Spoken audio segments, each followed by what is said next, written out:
Hello everyone, welcome back to Web2 app, and in today's video I'm gonna show you how to split screen on Windows 11. It is a very simple method to split the screen in two halves or more than two.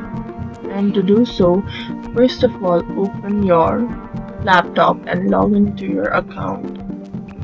Now open any app and you will see a minimize, maximize and the cross button.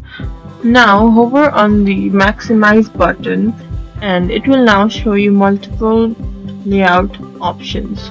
Click on any that you prefer and now your screen is split into multiple sections from which you can use any section simultaneously, and that's it.